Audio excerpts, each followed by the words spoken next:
And we are live. Welcome back, ladies and gentlemen. I am one of your hosts, Blake Ruffino. Alongside me is my co-host, Joe DeLeone. Good evening, good sir. Blake, I've got a very strong feeling that you and I are not going to agree very much on our defensive coordinator lists. If Monday's show was an indicator that we're about to argue, I think that you and I are not going to get along today. I mean, there's really only one guy that and I don't really think that your list is bad. You actually really? Yeah, I don't think your list is bad. I just think it's ill-informed, but it's not bad.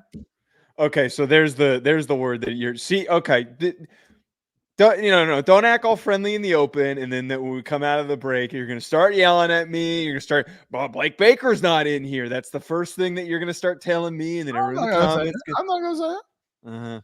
I don't believe you. I don't believe you. I think you do have Jim Knowles a little too high. I don't think you have him high enough. I mean, how could you not have? I'm not going to disclose where he is just yet, but their defense has become the most important part of their roster. I mean, it was the reason why they had any success. Yeah, and when in the last 2 years, when it came again, I'm going to continue to tell you the same thing. The same thing that I told you on Monday. When it comes down to nut cutting time, your defense and your scheme has to make plays. You can't continue to lose. You can't get run over by Michigan. You can't twice, I might add. You can't continue to have those things happen and me to put you above Phil Parker, put you above guys that have had consistently top 15 defenses, and they win the big games. Joe, they're no better. I mean, can I be real with you? Statistically speaking, he's no better than Pete Golding. Zero. There's nothing that he's done in the last 5 years that would make me believe that he's better than a Pete Golding. He doesn't recruit better. Statistically, he's not. No. Okay, they have tremendous talent in there all across. Better than what Pete Golding brought at Bama, and better than what Pete Golding just brought in the transfer. Ohio State's defense going into next year is better than Ole Miss's going into next year. They brought in a lot of good talent, but it's a better unit. It's a better coach unit. Now, Ole Miss and Ohio State recruiting's not created equally. Did you notice what he just did in the portal? What that Knowles or Golding did in the portal? Golding, by the way, he never, ever. I noticed. We've talked about it. Besides last year, as the defensive coordinators had a not top 15 defense. By the way, they jumped up 67 spots, Ole Miss, from last year to this year's defense. 67. 67? I would have said 69. Would have intrigued more? No, that would not. I'm not 5 years old like you are sometimes with the comments that you make. I would argue, though, that there were numerous occasions last year where Ole Miss's defense wasn't as consistent as Ohio State's was. There's one bad game that I can point to that Ohio State had, and that was the Michigan game. But that's not even a bad game. They played them close. It was the fact that their offense couldn't move the ball. That was what it came down to. They got outfought. It's not a matter of defensive struggles. I don't know, man. We'll save the argument for later. I'm just really thrown off by you putting him at 5. He at least deserves to be. How are you going to come out here and say, all right, I ain't going to reveal details and then keep talking that shit? I won't reveal anything else. All right. Speaking of Ohio State, Devin Brown making some waves at Ohio State there, Joe. Yes. I wanted to talk about this on Monday, and this is something that caught my attention over the weekend. That Devin Brown, who is just assumed to be the backup quarterback, apparently has been unbelievable. And there's a number of highlights. And look, I understand that it's spring practices. I forget. I think it was Charlie Baker that was the quarterback at Utah a couple of years ago who had Charlie Baker is the NCAA president. Not Charlie Baker. Charlie Brewer. There was a Utah quarterback who was previously at Baylor. And during the spring game, he went 15 for 15. And then he got beat out halfway through the season and got benched. I don't want to do that bit. I don't want to do the whole it's spring practices and this guy looks amazing. But I find it interesting that Devin Brown has looked as good as he has. And I'm curious on both of our thoughts on how we think he's going to contribute for this team in 2024. If they try to work him in, he said he wasn't going to transfer. Does he maybe have some people reach out to him and try to convince him to leave? I think he'd be a good option for some teams if you could convince him.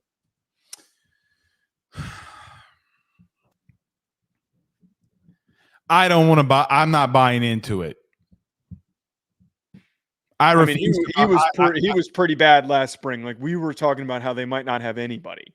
Yeah, I'm not buying. I don't look, Joe. I've learned very quickly in this business when you start hearing massive amounts of stuff in spring camp, a lot of times they don't pan out. What is it? That's fair. What has he been doing? You're gonna have to give me details. You're gonna have to show me video of him taking that next leap. By the way, who is he doing it against? Is he doing it against the second team? Doing it against the first team? What is he doing? And I beg the question: how much does Will Howard have to catch up because he doesn't know the receivers? He's building into this. Joe, the bottom line is he can be doing good, but I just how I am. I don't buy a lot of things out of fall camp when I don't get to see it. And especially when I talked to Ohio State people today, and they're telling me, no, we don't get complete full practices like that all the time. Not like other coaches or other media at other places. What do you mean he's doing good? So you're just whispering things. Spare me. Like I mean, maybe he is doing good. Maybe it is he's doing good because of the running game and what they want to do. Now that could be something that we could touch on, but I'm not buying it. I will say this. Okay. I do think that there's something to be said about a guy like him with his comments who said what he said. And I do applaud him for that, for not leaving. Elk says that he's doing it with the first team. So that was what I don't, Alex, I'd like to, if you could provide context, is Will Howard on campus? Yeah, he's even on campus. Like that, I don't. Not on campus. Oh, I'm sure he does look great, Joe. I mean, what are we discussing here? Well, no, but what does that have to do with anything? If Devin Brown's participating with the first team and he's doing these things in first team reps, it's worth it.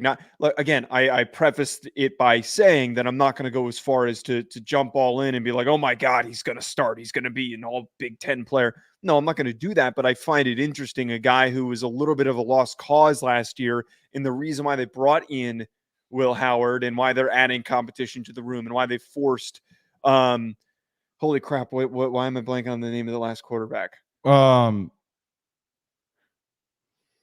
Syracuse. Oh my God. Kyle McCord. Jesus Christ. I woke up at 5 this morning. You threw me for a loop there, Joseph. I'm hanging on by a thread here. I think that it's just interesting that all of the sudden his name is getting brought up, which is why I think we should talk. It's a good discussion for us to have at the end of the show. We'll have that because I'm sure we'll talk about these defensive coordinators for a while. All right. We have no time to waste. If the OC showed us anything, we better get to a break and start debating here. Let's talk about our good friends over at betonline.ag. Guys, March Madness is continuing. You need to go over to betonline.ag today. Place your bets. Are you like me? Are you like Joe? Do you want NC State to take the whole thing? Go over to betonline and bet it. You can do that here today. Use that promo code BELIEVE50. That's BELIEVE50, BLEAV50, to receive a 50% off welcome bonus on your first deposit. BetOnline.ag, where the game starts. Joe, let's get to a quick break. We're back next to talk top 5 DCs in the country. Stay with us.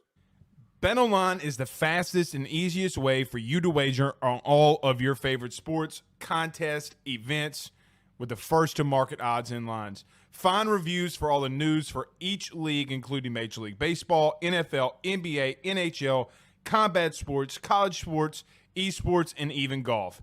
BetOnline continues to be the top online resource for all of your sports information for live in-game betting, props, and futures. Head on over to BetOnline today and use your mobile device to join and make your first sports bet. Use our promo code BELIEVE50, that's BELIEVE50, BLEAV50, to receive your 50% off welcome bonus on your first deposit. That's betonline.ag, betonline.ag. We're back. All right. So, Joe, on Monday, we talked about the top 5 offensive coordinators in the country, got a lot of buzz off of it. Today, we will do our top 5 defensive coordinators. We started off with you. We'll go youngest to oldest here. I'll let you bring up your list. Who do you believe is the top 5 defensive coordinators in the country? So let's throw up the where are my car? My top 5 that I've got for my top defensive coordinators in college football. Number 1, Phil Parker from Iowa. Number 2, Jim Knowles from Ohio State. Number 3, D'Anton Lynn from USC, previously at UCLA. Number 4, Pete Golding at Ole Miss. And then number 5, Adam Fuller at Florida State. All right, let's do this. Not bad. You're good. Let's do this. Let's get Phil Parker out of the way really quickly. Now, the school that I cover on a daily basis in Iowa have not had a really good week of fandom between one another, as they have been absolutely chaotic. But I'm going to set that aside for a second to talk about arguably and probably the best defensive coordinator in the country. Joe, we did this last year. Phil Parker was number 1 on our list. He remains number 1 on our list. I think for me, Joe, it's the offensive ineptitude that's happened there, and they've continued to win. Joe, I'm going to give you a hot take. I don't think we're going to have them at 1 next year, because you do have more teams coming into the conference. I do think that things are going to get even tougher for them moving forward. And with that being said, I think that they're in a little bit of trouble. The Iowa that we used to know, okay, in the Big Ten, because there's no more divisions, because they're going to have to play other opponents and tougher opponents, Joe, they're in trouble. And I do think that Phil Parker, while they'll be good, they won't be good enough, because at some point when you're that, and it's not necessarily going to be on him. They're defensively, I still think that they'll be okay and fine. The problem is when you can't score and you put that much on a defense, I think that they have we're looking at a team in Iowa that is going to really go through a gauntlet here in the next couple of years.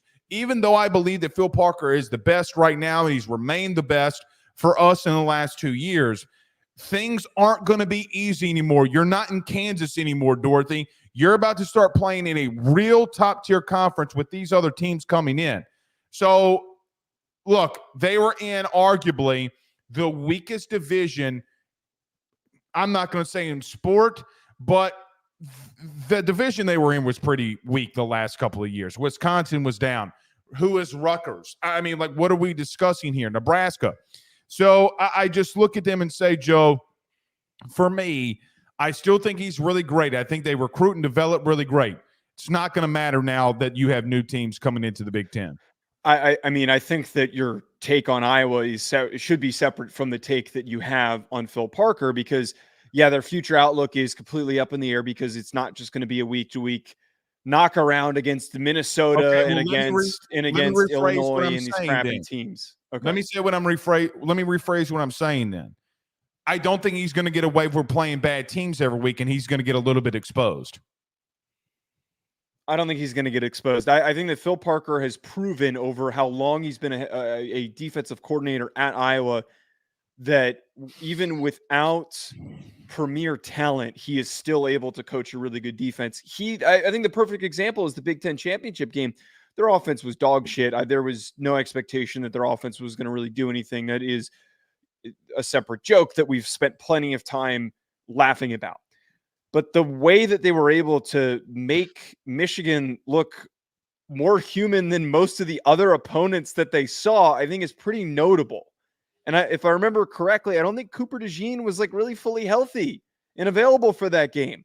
So for him to find success with a bunch of nobodies outside of Cooper DeJean, nobodies. There's no first round premier talent coming out of that team. He had a first round pick last year in Van Ness. How many times wait, but how before you guys continue to say he doesn't have nobody? Wait. Okay, he puts out one first round pick because he's a really good defensive coach. How many times do we see multiple defensive first round picks from the best defenses in the country every single year? Whenever LSU is the best defense, they'll put out multiple guys. Whenever Alabama has the best defense, heck, this year they're about to put 3 guys into the NFL in the first round with 2 DBs and Dallas Turner that were first round picks. And we talked about last offseason how bad Kevin Steele was.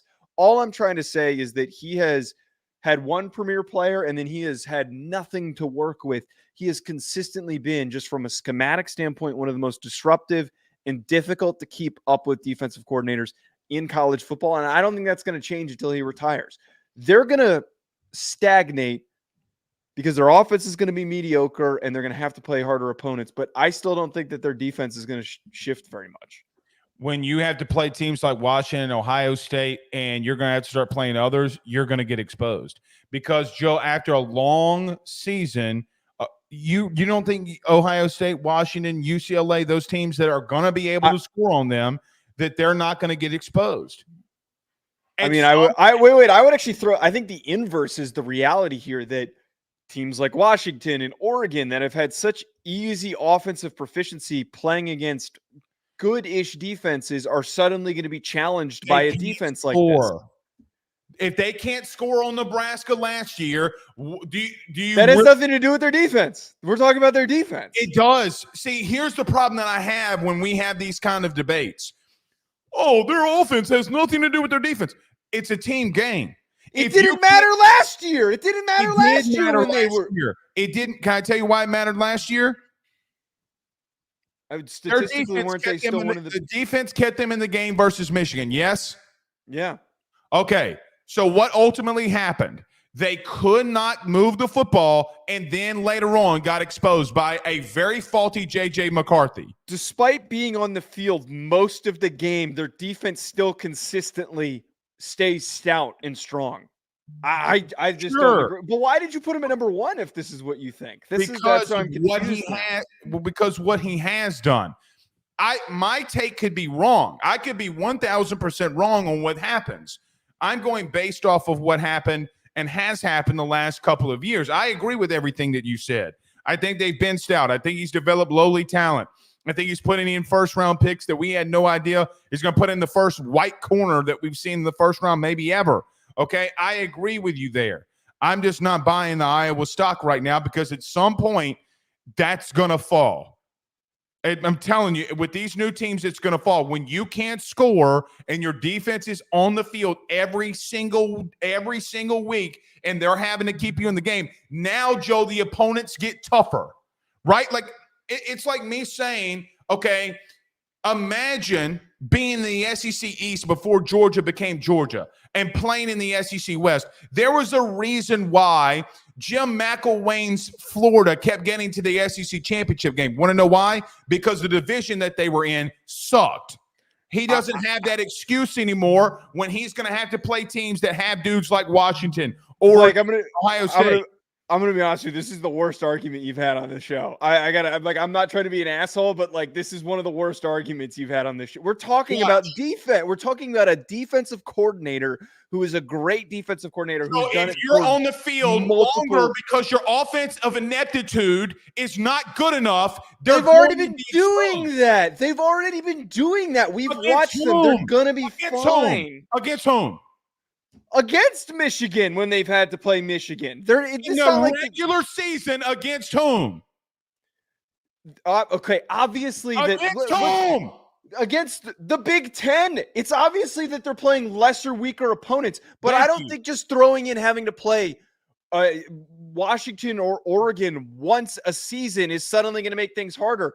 I fully believe that teams like UCLA and USC and Oregon are going to have a lot of offensive troubles when they have to play Iowa because they're not going to be used to the environment. Completely disagree. Can you share your list, by the way, so we can see it? Here's the actual true list. Phil Parker at 1, Glenn Schumann at Georgia number 2, Pete Golding at 3, Blake Baker at 4, Jim Knowles at 5. Go ahead. Attack it. I completely disagree on your placement of Jim Knowles. I really believe that the place that Ohio State was at before he came in was concerning. They were lacking a defensive identity. And if we remember, I think what sticks in my head is the performance that they had against Oregon. And it was at that 2021 season. Remember, Joe Moorhead was the OC that year when they went into Oregon. They got knocked around, and then that was when they made the transition to Knowles, and they hired him away from Oklahoma State. Right. the identity shift in the way that the defense is now the most important part of the roster, and they're trying to play catch up on offense. The fact that it was such an aggressive shift with an offensive-minded coach, I think one shows me that he is capable of capturing and building an identity. And then I look specifically at the premier talent that they've got on their defensive line and in their secondary. Their defensive line development has been rapid. And there are tons of guys. They're so good, their defensive line, that Michael Hall Jr. was a rotational guy last year. He didn't play every snap, and he is going to be a top 100 pick in the 2024 NFL draft. Tyleik Williams, JT Tuimolau, that whole group is going to be really good, and it's because of his coaching on the field during games and the way that he helps develop this roster. They have been just tremendously getting better every single year. The argument you're really trying to make here is, why do I have Pete Golding ahead of Jim Knowles, correct? Yeah, I don't hate Pete Golding. I think he's a good defensive coordinator, but that kind of ties in. Okay, so let me start with this. Pete Golding's never had a defense outside the top 15, ever, besides last year, ever as a DC. Okay. So then he goes to Ole Miss. Joe, they climb up 67 spots in total defense. 67 in the SEC. So all of a sudden, you turn around a defense that climbs 67 spots. Okay. For the technical people out there, okay, they were throughout the season in the top 45 for a lot of it. All right. Look what he did in Alabama. And, Joe, look what he's doing in the transfer portal. Do you not think that defense is – at Ole Miss, at Ole Miss, I do think that Pete Golding, because of where he's been and who he's been with, we overlook him. Alabama fans, what they do, historically what they do, they give a bad distortion on coaches that they don't like. Remember the conversation you and I had about Bill O'Brien. Well, the conversation we had was, what are we talking about? They averaged 40-plus points a game, okay? They were doing things defensively. They missed on some guys that Nick ultimately recruited. Joe, I don't think that – here's the difference that I have with Knowles, okay? I've seen Pete Golding lead a defense with immense amount of talent, okay? Build a defense like he did. By the way, Caleb Downs literally came out during recruiting and said, Pete Golding was the dude recruiting me before he left. Okay. It was Nick who ultimately got him there. My point is, we've seen him be the DC and have great play calling during national championship runs. Every time that we have seen Jim, okay, his team has fallen short. And I think that that's fair enough to say that they've fallen short. That's not all on him. Offensively last year, they had issues and kept them in games.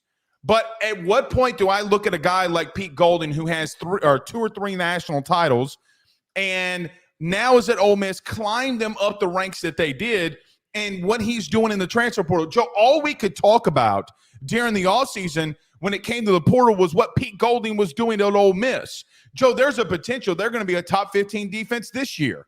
So if he brings Ole Miss of all places into that status, then what? Look, here is the only thing. And he was on my list. And just to remind everybody, he was number 4 and he is number 3 on yours. So there's really not much separation here between you and I. But the conversation that we're having is between Jim Knowles and Pete Golding, correct? I'm not going to be one of those people, because I think there's a lot of folks that cover college football that clown on Pete Golding and think that he's not as good as he actually is. His results that he's already had, and you talked about that jump in production defensively, it's massive. They have taken a huge step forward, and they're going to take another step forward. But I have trouble placing him ahead of Jim Knowles when last year there were 3 just black eye games that I can't get over, where they gave up 49 points to Jaden Daniels. And I know that's the Heisman Trophy winning quarterback, and LSU had all those guys. They gave up 35 points to Texas A&M, and they gave up 52 to Georgia. I understand that those are two of those games are extremely potent offenses, and there's a lot more of a story that can be told with how those games played out. But you can't just shit your pants and disappear in Those the big games are created equally, and you know it because Lane goes for it on 4th down at his own 25, and he turns the ball over, and he's got 25 yards to work. We know that happened against Georgia 3 times, Joe. Okay, but that's 52 points. We're not talking about 35. We're talking about 52 But it's points. 21 points. And you're talking about Georgia. But, Joe, what you're going to have to do is justify to me how they climbed up 67 spots. I'm not. I just said that aspect of his progression is impressive.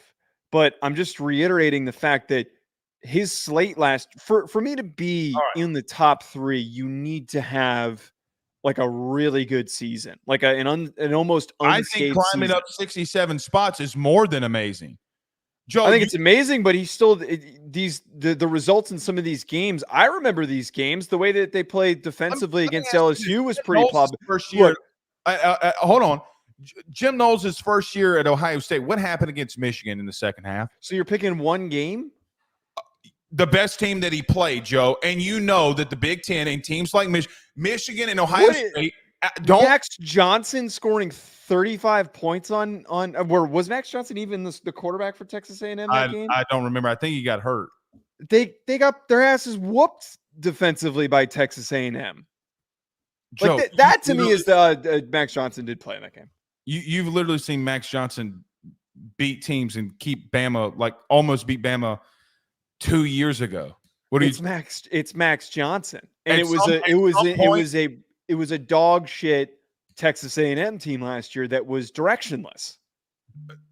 Joe, you can't look at a place like Ole Miss and him climb up the way that he has and say that I'm going to pick out the 3 worst games and not pick the other 8.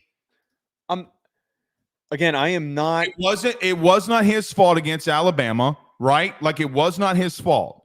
They still won those. No, they played a good defensive Texas game. A&M, Joe, when Jimbo was on his final straw, his final string, it was Pete Golding that handed him the dagger. Go back and watch that game in the 4th quarter. I mean, there's got to be something to be said, Joe, when you're constantly in the hundreds with a head coach and you come in and climb up as much as he did. Joe, they were in the 120s under Lane at times. 120s. And then he had to go and completely change the personnel by going in the portal. Why do you think Walter Nolan and all those dudes want to go play for him? Yes, money is one. You think that they're the only school offering them money? No, I mean he has been a fantastic recruiter. He is going to legitimately put on the field arguably the best defense that Ole Miss has ever seen, ever. And he's been there, by the way, just throwing this out there, he's been there for 14 months. When he got there, he couldn't go into the portal and do everything he needed to do to get the personnel there. Ohio State is a different place where Jim Knowles already had talent and can go get talent instantly. I mean, Joe, look what he did with Caleb Downs. Ohio State is a completely different brand and situation than Ole Miss. If he gets in the top 25 of total defense at Ole Miss, it's different than being in the top 10 at Ohio State because of the personnel that you can get there. I don't want to retread on an argument, but I'm just going to take one shot and then quickly move on. But you're not like you're like trying to take away from Phil Parker for being productive. He doesn't have the personnel, and it's going to wind up biting him in the ass. I find it concerning though, and I am becoming a bit of an EPA fiend, that they were 52nd last year in EPA. Defensive EPA, and that is an indicator of defensive success against more explosive offenses. Where were they the year before? I bet you they were in the 110s. I can't pull up the year before on this website that I'm using. Can I tell you something? What? EPA per play can take a massive dump. No, okay, that is one of the few. That stat to me is far more important than just defense, like total defense, because total defense is not a. Total defense is just yards per game allowed. Yards and they're giving up a play. Total defense calculates. That's not what EPA is, though. EPA isn't yards per play. It's expected. Okay, whatever. We're not doing analytics 101 here. I wanted to talk about Glenn Schumann. Hold on, I got an issue with you. All right, pull mine up. How in the Rudy Poo do you have DeAnton Lynn at 3?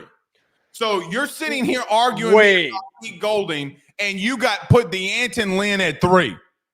Dude, and this is really ironic because USC fans, if you're watching this, I don't like you. I'm sorry. I'm a Notre Dame fan. We've already established this.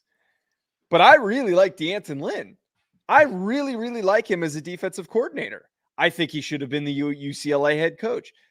If we talked about this with the offensive coordinators, and we've kind of alluded to it today, but doing less or doing more with less is really important to me. But I also just look across the board. What did you just say about Pete Golding? Wait, stop it with that for a second. Oh, UCLA. Wait. But that's okay. There's nothing to do with this. Actually, it has a lot to do with this. There was less defensive talent, arguably, at UCLA. Their best player was a guy who had to medically retire from football. Laiatu Latu had to medically retire from football, and he was one of the best defensive ends in the country. They had a really good season, UCLA defensively. I will give you that. They would have been well below 500 if it was not for their defense. And are we doing a poll of best defensive coordinators, or who had the better defenses? Who was the better DCs last year? Better defensive coordinators. He has proven to me. You justify it 3. Yes, I completely justify it. The way that UCLA took they only won games because of their defense, a number of games because of their defense. They completely annihilated and took away some opposing offenses. Like Pete Golding didn't have many games unless they were playing Vanderbilt where an opposing team's offense could not score. That just didn't happen. Alabama. They still scored 24 points on them and they lost. UCLA had multiple games where they had a shitload of sacks, a shitload of tackles for loss. You're missing what I'm saying. Who was USC's toughest team that they played? UCLA, you mean? UCLA. Who's the toughest team they played last year? I would argue playing the Heisman Trophy winning quarterback in Caleb Williams is a pretty tough matchup. The Pac-12 had, I don't remember their schedule off the top of my head. You mean the bust now known as Caleb Williams?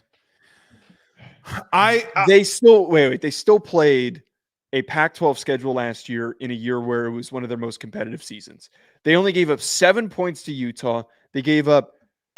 Because Utah is the aptitude of offense last year. They gave up 16 points to Colorado. 6 to win that game. But if you remember, I'm adding on to you. Okay. They held Caleb Williams and USC to 20 points. There were a number of games last year where they completely removed opposing teams' offenses that are supposed to have elite football players. There's one guy that's going to go in the first round. And the rest of that group, they're all late round picks that have declared for the draft. Like, there's not really much premier talent. Oh, they stopped the pig farmer for getting more than 7 points. Joe, I can't put him up there right now, even if I like him a lot. Because I don't think I can constitute one good year, all right, and say, okay, he had a really good year. Let's put him in the top 5 of guys that have been DCs for multiple years and have done it more than he has. I don't think it's fair to – I forget who I put on there and you didn't. It's not – It was Glenn Schumann.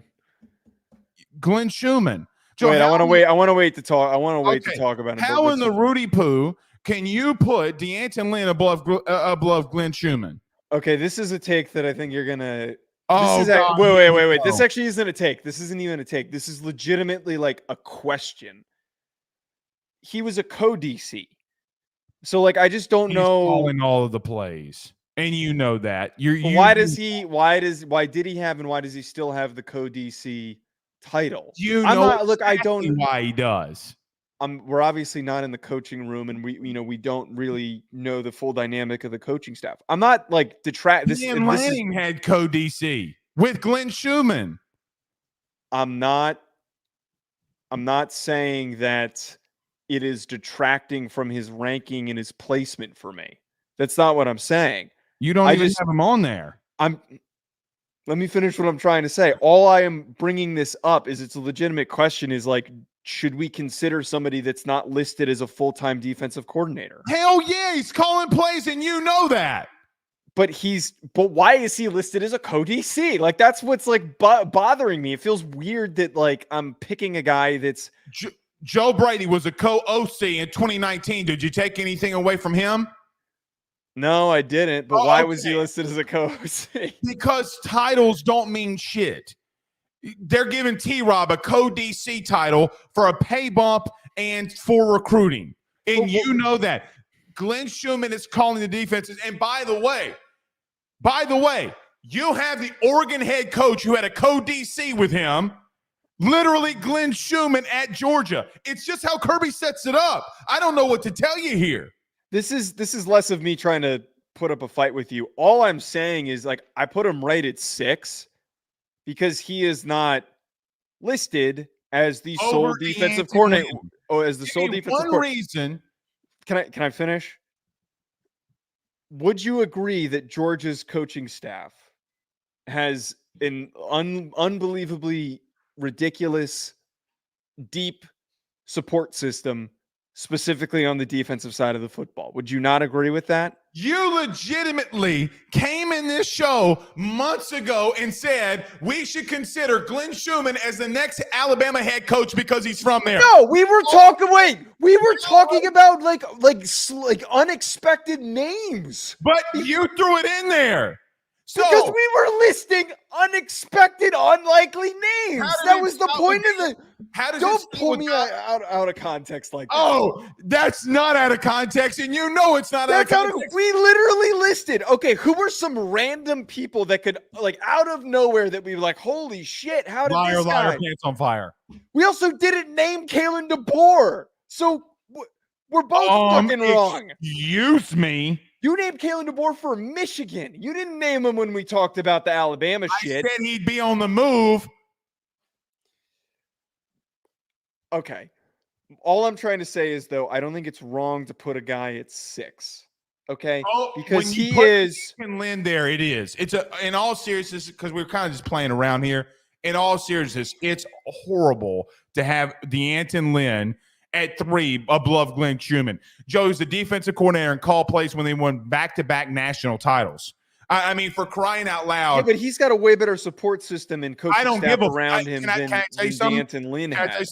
I could give a fuck. Because you know who also had a great personnel around him when he was at Alabama? Kirby Smart did. And look what he's doing. All I'm saying here I'm not taking it away from him. Okay, but all I'm saying to you here is this. You can't take away because he's recruiting at a high level, that he's with a head coach that recruits at a high level, and that they have dominating players. You have to look at what he's doing. Joe, arguably the best 2 defenses that we've seen in the last decade are because of Glenn Schumann's been the DC. He's an elite recruiter. He's an elite play caller, and he gets the dudes. You can't take that away from him. You can't say, well, Phil Parker doesn't have anybody, and he's just so great. But then when a guy goes and recruits elite-level talent, has arguably the best defense that we've seen, some would make the argument in the 2000s that you can say, oh, well, it's the support staff around him.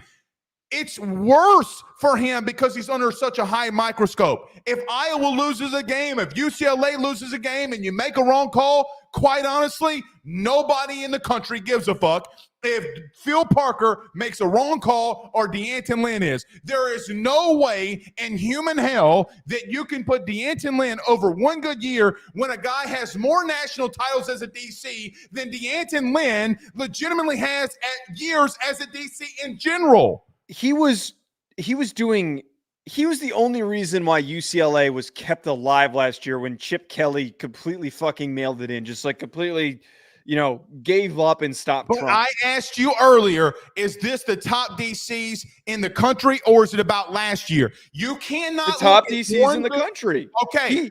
They led every statistical category. They led like every defensive statistical Georgia led category. every statistical category almost in the country. I don't want to hear that shit.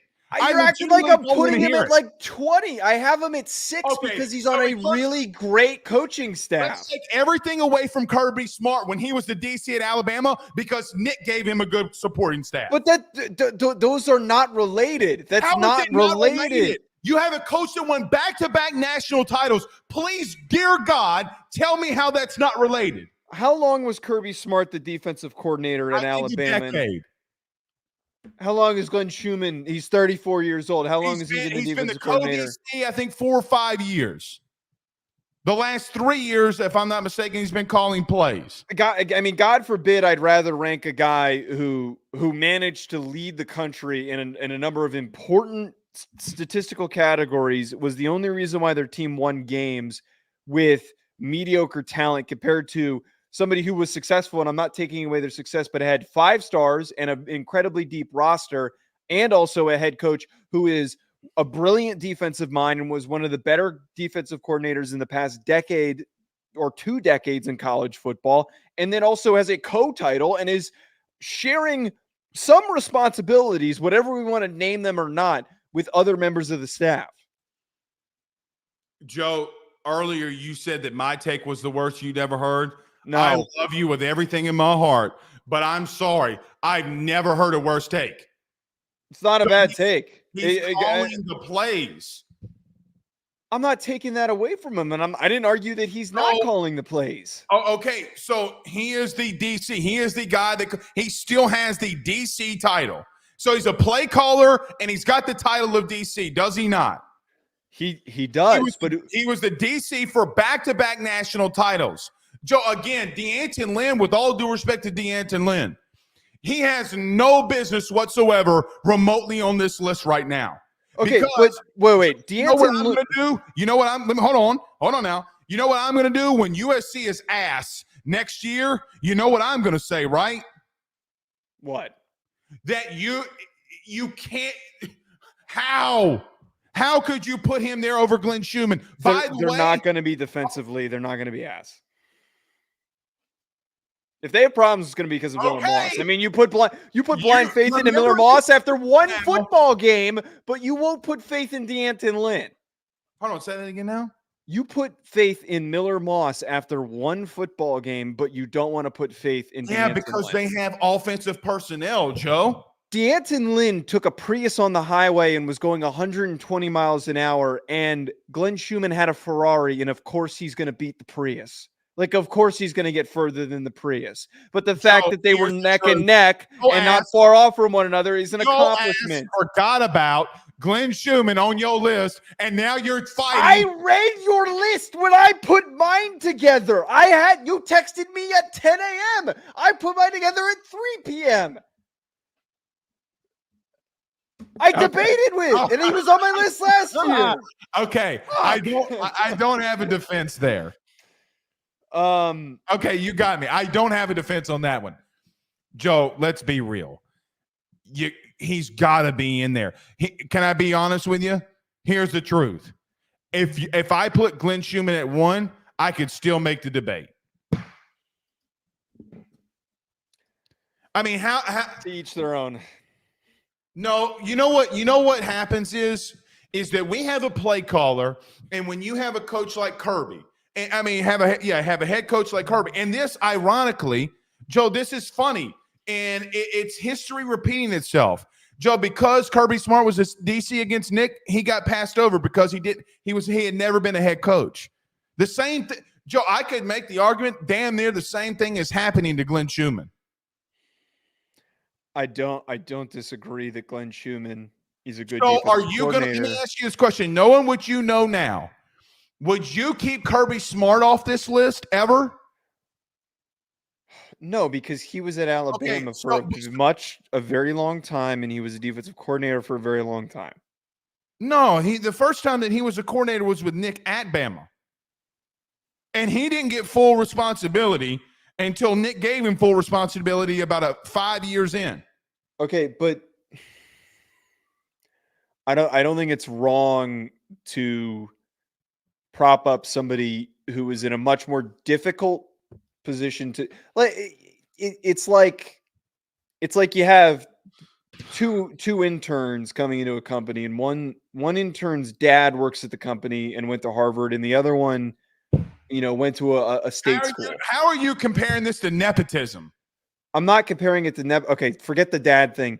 One kid went to Harvard and he's got a long list of experiences, and the other one just coming from a state school, but the kid from the state school outperforms the one with all the research. Him. How can you tell, Joe? Are you legitimately going to sit here and tell me that Georgia defensively? Did you have any expectation that UCLA was going to be as good as they were this past year defensively? Did you have any expectation that they were going to do it? No, I did not. No one had that expectation. Did you have an expectation? Did you have an expectation that in 20 years of football that Glenn Schumann would lead arguably the best defense maybe ever? I mean, he's coaching at Georgia, and Kirby Smart trusted. We're going to just we're talking in circles. I'm going to end this argument for you right here. You ready? You better keep that same exact energy for Brian Kelly, because if Brian Kelly took less at Notre Dame to that spot, and now that he's at LSU and is continuously building, maybe Notre Dame doesn't have the personnel, because we were talking about Mike Denbrock the other day too. Y'all don't have the weapons. Anyway, all right, anything else on this DC thing?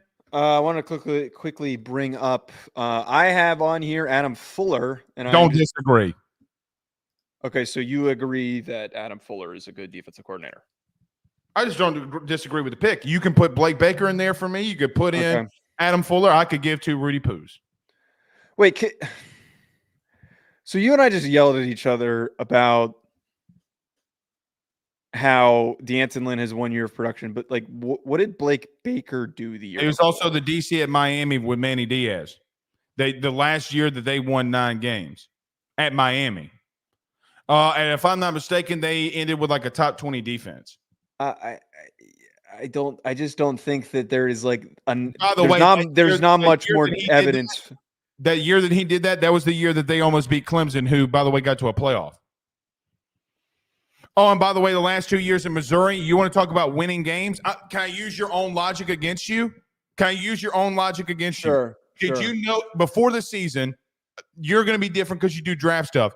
Did you remotely know anybody on that Missouri defense? Yes. The fuck you did. I did.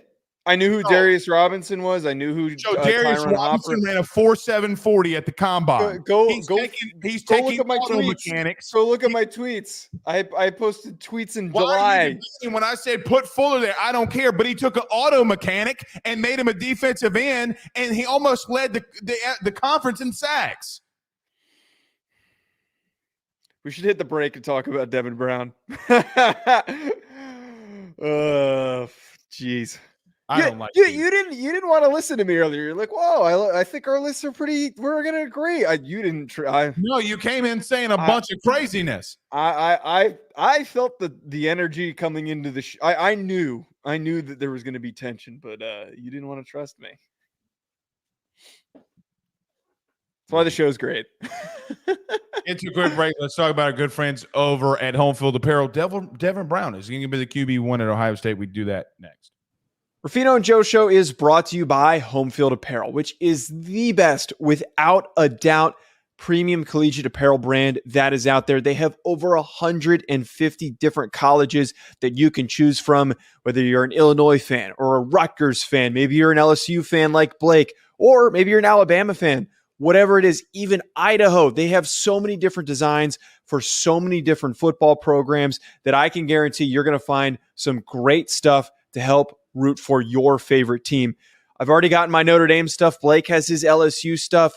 Make sure you head on over to homefieldapparel.com to check out your team's collection of clothing apparel that they have on the website. And when you do so, when you check out, make sure you use promo code RuffinoJoe to get 15% off your order. That is RUFFINO, Ruffino Joe. Head on over to homefieldapparel.com and get your college gear today. All right, let's get to it, Joe. Devin Brown, the Ohio State quarterback, who actually earlier in the offseason had some very interesting words when he was asked about why he didn't go into the portal. He said that he was not a quitter. You have been really on this topic. I give you a lot of credit for it. What do you see? What do you hear? What do you think about Devin Brown potentially being a riser this spring at quarterback? Yeah, this caught my attention when Chimdi Chekwa, who does the Ohio State podcast on Believe, had tweeted about it. And I dug a little deeper, read a couple articles that I could find. There's a couple clips that have been out there. As you mentioned earlier, like, we're not on the Ohio State beat. We're not at the Ohio State practices. I don't know I don't have any sourcing on the coaching staff to really know where this is going. But it seems like when Devin Brown wasn't considered to be a good enough of a passer and was considered to just be an athlete, that he was never going to really have much of a shot of getting onto the field. And it seems like that there's this speculation and discussion that he has taken a huge step forward as a passer. That's what's caught my attention. I said when they hired Chip Kelly, is the better fit to run what he likes to run offensively. Fair. Devin Brown. I just find it interesting that he made these comments at the time that he did, that he's not going to be a quitter, that he's going to stay. I don't think that's going to stick. I think that somebody's going to call him. Said something to him, and that's why he said that?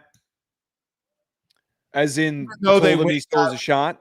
Well, here's the first thought I had. Yes. This is the first thought I had when you sent this to me.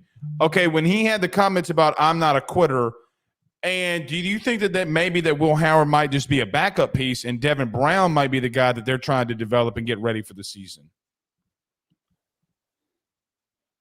Meaning that, Devin Brown has a lot. This is what I mean. Devin Brown has a lot of risk for being the day one, game one starter, because we've seen him in the bowl game. He didn't do great. And if he goes out there game one as a starter and doesn't do good, you have Will Howard behind him where you don't fall flat on your face and somebody that can be competent in this offense. This is what I think happened, okay, now that things are unraveling here. I think they did tell Devin Brown that they're going to give him the shot because he's been there. But I think that they're going to make Will Howard beat him out. He hasn't done that clearly yet here. And I do believe that Devin Brown, who, by the way, has the worst quarterback number in the face of the planet in the history of football, I do think, Joe, that they're hedging their bets. Let the best man win. By the way, he's not going to be the best quarterback on that roster next year. It's probably going to be Aaron Nolan or Julian Sayin, which one wins that out. Okay, so I'll just say this: I think that they're hedging their bet that they're going to give Devin Brown the shot here this spring, but if they don't feel like he's ready enough, Will Howard's going to step up into that role and take it over, and they got a good, experienced quarterback that can take it over. That is how do I want to say this? I feel like that is what am I trying to say here? That's the last option for them. They give it to Devin Brown, see if he can do it. If he can't, we got a very serviceable quarterback that can win it for us here. I feel like what's going to end up getting in the way is that they've already made promises to Will Howard. You know, you make a commitment to a guy like this and you track them to come to your program. I would sincerely doubt that they spoke to him with the intention of like, yeah, you'll get to compete to start. Otherwise, he might be at USC right now competing with Miller Moss. I just look at their dynamic and assume that Will Howard will end up starting. I really hope, though, that if Devin Brown is doing as well as he is, and if mid-tier SEC Big Ten programs that need a quarterback are seeing this happening, that he would be smart enough to take an opportunity elsewhere. That's kind of my take on it. I don't waste your talent. Don't waste your time. I know that you want to be a part of the program and you don't want to be a quitter, was what he said. I'm trying to think of like who would be a program that would need somebody like him. Well, let me tell you let me get to my thought here too on one final thing. This is what I told you earlier in the show, and I will repeat it. I don't buy shit coming out of fall camps or spring camps, rarely ever. Well, it's like rumor season with the NFL draft. Take advantage of the fact that there's buzz around your name and go somewhere else. Yeah, that's fine. But I'm talking about for me and you. For me and you to project about the season, I'm not buying it because, Joe, there comes a – let's call it what it is. We've seen this kid multiple times, and you and I both know how bad he looked. if what they're saying is true, you're talking about, Joe, quite honestly, a Burrow type leap. The guy behind me. Yeah, Joe. Wait. You realize how bad, okay, that he was. A Burrow leap. Joe wasn't even remotely close. I don't want to use that phrasing. Okay. Let me not use that. Let me not use that. Just phrase. a big leap forward, just like a huge step forward. Okay. Well, I mean, what would you call it? Would you call it a Jaden Daniels leap? Like, who was bad the year before and then came back up and did something? Well, I mean, it's unprecedented. I got one for you. You're gonna hate it, but it will work. Is it a Stetson Bennett leap? I just think it's unprecedented because he wasn't even on. He was so bad he couldn't get on the field. That's my point. So again, we're talking about a massive leap that would have had to have happened here, Joe, in less than a month and a half. We're not even 90 days, or we're about 90 days in to the last time that they played a game, right? And so you mean in the last 90 days he became Joe Montana on the spot? He's so good, his name's Joe Montana. Okay, like that movie gets me every time. Joe Montana. My only point is here, I call a little bit of bullshit. Do you see where I'm coming from? Yeah, I know. I understand. I mean, that's why I said it earlier that like we have to take everything with a grain of salt that's coming out of camp. I find it interesting that there's buzz for him, and I would argue that it's in his best interest if there is buzz to take advantage of it.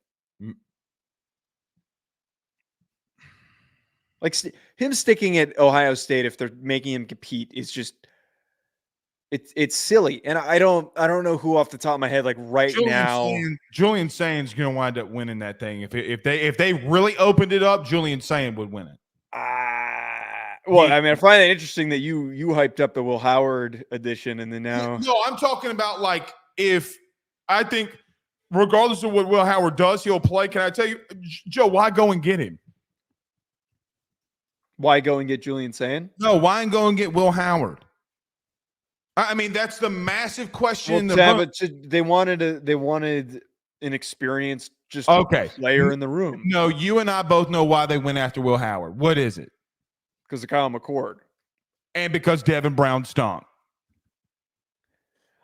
This is the whole point of me bringing it up, though, is that like now all of a sudden, if he's competitive, what does that do to the room? What does that do to the situation? I don't know. I'm just trying to think of like where would make sense for him that he could go. If Devin Brown left, can I tell you what would have to happen? Because I think they got to go on a natty run here.